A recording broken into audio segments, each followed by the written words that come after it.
जय श्री श्याम। खाटू श्याम जी की कथा। कलयुग में बड़े विश्वास से पूजे जाने वाले खाटू श्याम की कथा सुनाते हैं, जो कि बड़बड़िक थे। शीश के दानी खाटू वाले श्याम कहते हैं, खाटू के सरकार करे अपने भक्तों का उद्धार। भारतवर्ष के एक प्रदेश राजस्थान में इनका पावन धाम है, जो सीकर जिले में बना हुआ है। दूर दूर से भक्त यहाँ दर्शन को आते हैं, मुँह मांगी मुरादे यहाँ पे पाते हैं।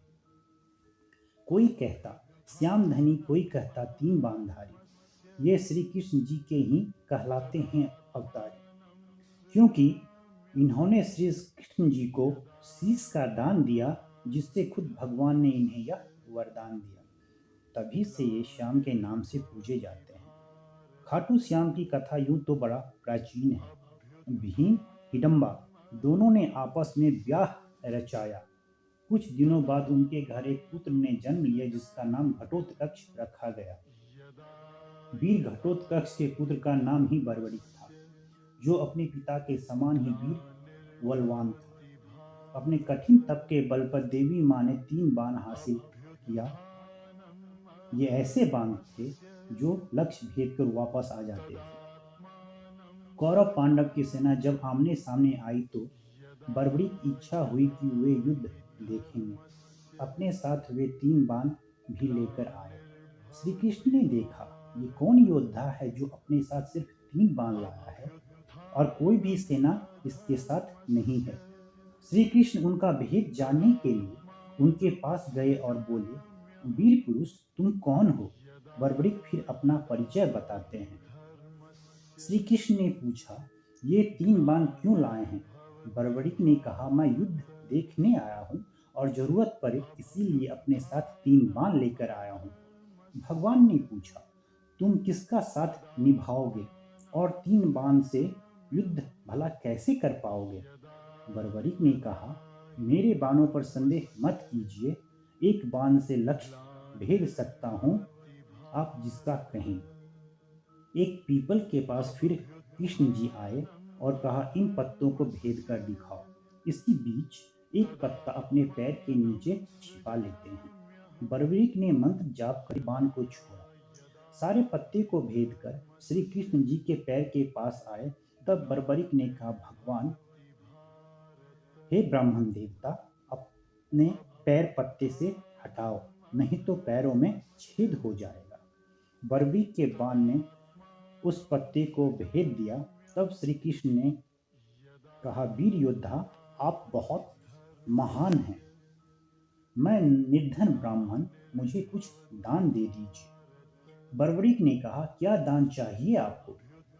शीश का दान भगवान फिर उनसे मांग लेते हैं। अपना असली रूप फिर श्री कृष्ण जी ने उन्हें दिखाया। अब बर्बरिक अपने वचनों में घिर गया और भगवान से प्रार्थना किया कि मैं अपना शीश आपको दान कर दूंगा, लेकिन मेरी इच्छा है कि मैं पूरा युद्ध देख सकूं। अपने वचनों को फिर बर्बरिक ने पूरा किया। फागुन शुक्ल के द्वादशी को अपने शीश का दान दिया। श्री कृष्ण जी खुश होकर उन्हें वरदान दिया, मेरे नाम से अब होगा तुम्हारा पूजन और अमर हो जाएगा तुम्हारा नाम।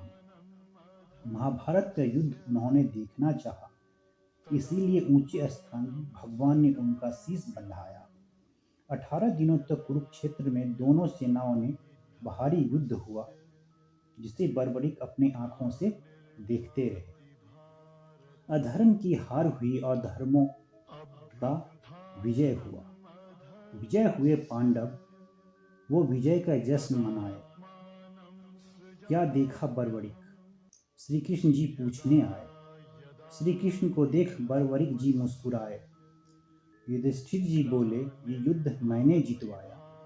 भीम जी बोले, मेरे दादा के आगे कोई टिक न पाया। अर्जुन बोले, कौन भला है मेरे जैसा धनुधारी। नकुल सहदेव खुद करे अपनी बड़ाई बारी बारी। सुनकर बर्बरिक जी बोले, मैंने सब देखा।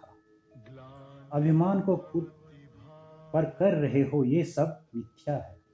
इस युद्ध में सिर्फ श्री कृष्ण जी का सुदर्शन चक्र चला और काली रूप में मैंने द्रौपदी को देखा है। बर्बरी के बाद सुन पांडव सब चुप हो जाते हैं।